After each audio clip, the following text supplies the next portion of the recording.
YouTube. Welcome on the channel of Andrea. Oh, that's not good. It's amazing! You're my first guest in YouTube. No? Yes. Okay, wow. That's me. My first guest. We are gonna do a little face mask. It's a rare earth deep pore cleansing mask. Let me see your pores. Okay, yeah. Maybe we both need it. So we're gonna do a cleansing mask. Do you wanna introduce yourself to the audience? Hello, the audience. I'm Antoine. In total, I've been living in Sweden for 2 years and in Scandinavia for like 5. Really love my life here. Where are you living? Now I live in Göteborg, which is the second biggest city, sorry, speaking French. Second biggest city of Sweden. And before I was living in Stockholm, where I met Andrea. See. I'm doing like you. I don't know what I'm doing. Wow! I was not expecting that one. Yeah, I think you're doing amazing. Why did you move to Sweden? I moved to Sweden because I wanted to study here, so I got the opportunity to study at KTH in Stockholm, and I did 6 months, and then I was like, I love my life here. It's too early to do a master's, so I'm gonna drop out and get a job, which I did. Where do you get a job? I got a job at the art gallery, something that has nothing to do with my study. That was amazing. You've been there many times. Yeah. It was really, really amazing.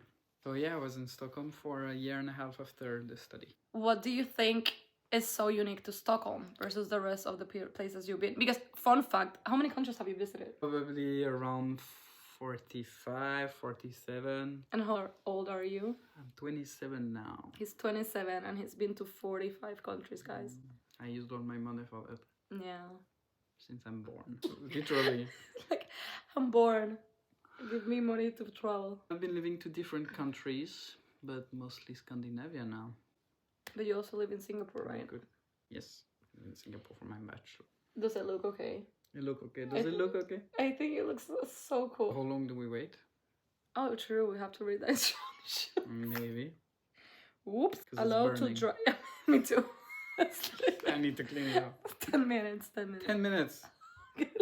You're like, how long? How long it will take? What do you think is so unique to Stockholm? Stockholm especially is just so fucking incredible beautiful. It might be the most beautiful city. I come from Paris, so it's a big word. Ooh, controversial. Yeah, Paris is amazingly beautiful because of the architecture being similar everywhere. But Stockholm have the river and it's different island, and I think that make it very unique. And they also have a lot of old beautiful buildings. Tell me, let's get into the gossip. Okay, you can ask me questions now. Okay, how many guys have you dated? Ah! In Stockholm, because it's about Stockholm, right? Oh. We don't talk about those things. We don't talk about Bruno. Whoa, whoa. You know, you can take a shot. I'm gonna take an imaginary shot to pass that question. Okay. How's your life like versus in Paris? Do you speak the language? Meh. Take some time. Du pratar svenska? Ja, vi kan prata svenska om du vill, men jag tycker det... Jag är trött. Jag är mycket trött. Inte svenska. What's the hardest part about living in Sweden in your opinion? Damn. What everyone would say, getting to know people here is very hard. Controversial opinion, I think this is absolute bullshit, because if you go to France, you fucking need to speak French, otherwise you will never make any friends, like, or you will only be with international. Mm-hmm. And I think it's the same everywhere. If you go to Spain, you need to speak Spanish, otherwise people will not talk to you. Mm. Maybe the point where people are right is that here people will approach you less. So you need to be the one who make the move. But the hardest part for me, there is no hard part because this is my dream place. What is the hardest part for you? It's been 6 years. I think the hardest part for me is to understand, like, the culture is so different. But that's the thing, for you, it's a very big difference. For me, it's not that much. For me, it's a huge difference. So imagine, I'm doing, like, a party. Yeah. And then, like, I'm putting food, whatever. And then I'm, like, I put in drinks. And I tell people, like, bring some drinks too. Yeah. And then people bring their drinks, put them in the fridge. And then when that party ends, instead of leaving the beers in the fridge, they take it home. Yeah, no, of course not. That's not how I do neither. I hate it. I hate that in Sweden you need to bring your own thing. But that specific case, okay, I have two opinions. Okay. On the long term, if you want to live here, you need to accept that this is the culture and you cannot change it. And if it doesn't go with you, that place is not for you. It's true that Sweden is very hard to get in, while in France, as soon as you speak French, sure, you will get integrated and life is more easy because people are more outgoing. But on the short term, for sure, it's things that are very annoying that like I mean, it's culture shock at the end of the day, what we talk about. And the culture shock come from something that you have a hard time understanding or you just don't understand. But it is what it is here. And you cannot make people change. Here, people will always bring their own shit and live with their own shit. For me, it's like, I come somewhere, I bring like 200 bottles of stuff and I just leave it because that's for the party. I think that at the end of the day, I have realized that I cannot be with someone like that. But then it's another subject because here we are talking about the relationship of someone who is from here. True. Which I haven't done, but I have heard a lot that it's very, very hard and I can understand. Ooh, is it time to get the mask out? In 1 minute. I have learned a lot as an expat in Sweden to not take things personally. But your point is that you don't take things personally. I have learned. People don't mean harm when they do those things. It's just cultural differences. Yeah, I think cultural differences are a big thing, for sure. I have a lot of Swedish friends, and I can say that's why also I don't want to generalize. They're quite different between them. I have a friend that she's like more spontaneous. I have another friend that she's like more like, I don't know, she like invites me to eat at her place. I have friends that I see every 3 months. You know, it's like different type of dynamic. So I think at the end of the day, it's time to wash our mask. Yes, he's like, it's itchy. I think I have the greatest example. Like, I wrote to Antoine like 3 days ago or so. Like, Antoine, how are you? All good? Yeah, I don't want to be in Stockholm. Can I visit you? And he was like, yeah, sure. Yeah, but I'm very easygoing for that. I know. I cannot imagine doing that with any of my friends in Sweden, but I can do that with my friends in Puerto Rico. Like, even friends that I have not seen in 10 years, if I call them, I know I can crash their place, you know. But wait, I'm happy you're clearing your face. I'm just like, so I can talk more. So what I want to say is that also you have to find who fits your needs. So it's like, for example, if Antoine, he's an expat as me, so we can understand, I think, each other more. Even if we have like super different backgrounds, because you're French and I'm from Puerto Rico, and we have different needs, different affection, I'm like trying to run and talk before you get out of that. What you said before, you cannot change the culture, so you just have to adapt the culture. Yeah. So what's the way to adapt? To then make friends, you know, to make different type of friendships, basically. I have a very different opinion on those things, because I live... Go at it. I live abroad for quite some time now. I left when I was quite young. So I think that on the very long term, when you live abroad, everyone talks all the time about, oh, you are so French, you are so Spanish, you are so this, you are so that. But at the fucking end of the day, when you get to know the people in the country you are in, they are all different and it's the same everywhere. So sure, there is some stuff that are like, I'm definitely very French about.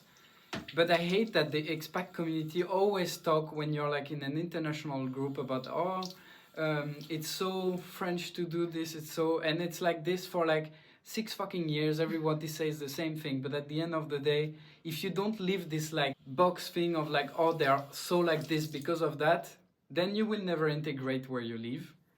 And you get stuck with this idea and... So you have to be open-minded to live abroad, basically. Yeah. Especially in Sweden. And I understand it takes a lot of time. It's really not easy to like live in another country that is not yours. And most of the people, they live abroad for like 2 years and then they go back to their country because it's very tough. So 6 years already here is a lot. Yeah. I think that's a really good point. So if you want to live abroad, I think you have to understand what you're sacrificing. Like either... you want to move abroad just to try it out, or I don't think anyone can decide, I'm gonna live abroad forever. Maybe you can say that, but you actually don't know until you are abroad. I think there's a big difference of living abroad short-term and long-term. Yeah. And I think that should be differentiated, because I think when you arrive to a country, that you're living short term. You're like, oh, full blast, let's do this, let's do that. Yeah. And that's a different reality if you're here for the long term ride. It's like because you just live here. Yeah. That's your everyday life. So. Yeah, it's like the whole bar crawl spirit dies. If we're realistically speaking, I don't think Swedish people will put energy in you, in making friends with you if you're short term. I said before, I don't want to generalize, but I think I have talked about this with Swedish people, and they're like so busy that I think they will not put the effort in you if like you're like short term. If you make a Swedish friend, you made it for life. Mm-hmm. So I think they're really good friends. So then they are a bit more selective to who they give that friendship, and that's not a bad thing. But I got invited to a Swedish wedding with one of my friends, so I was excited. I made it. Hard stuff about living here in Sweden. The food is definitely not a big thing. I'm French. That's so French! But it's the reality. It's like, yes, food here is just energy. You just eat because you have to.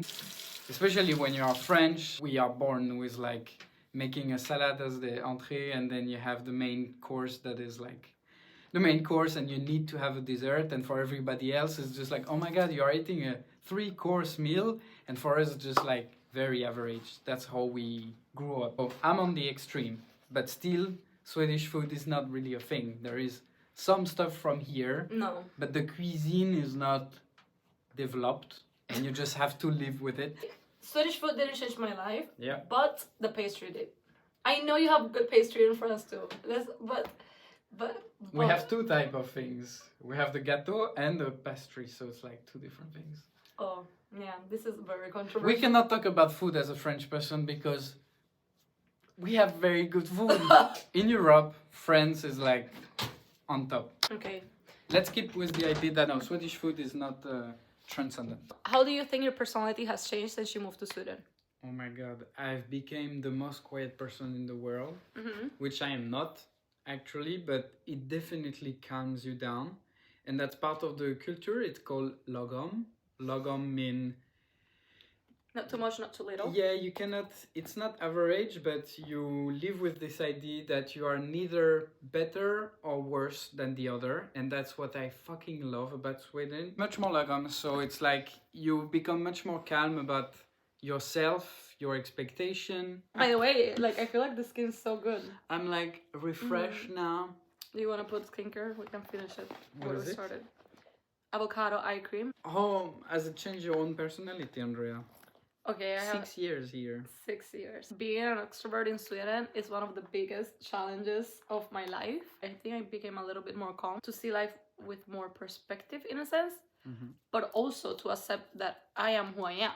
If I want to survive in this country, I have to understand that... I want to survive.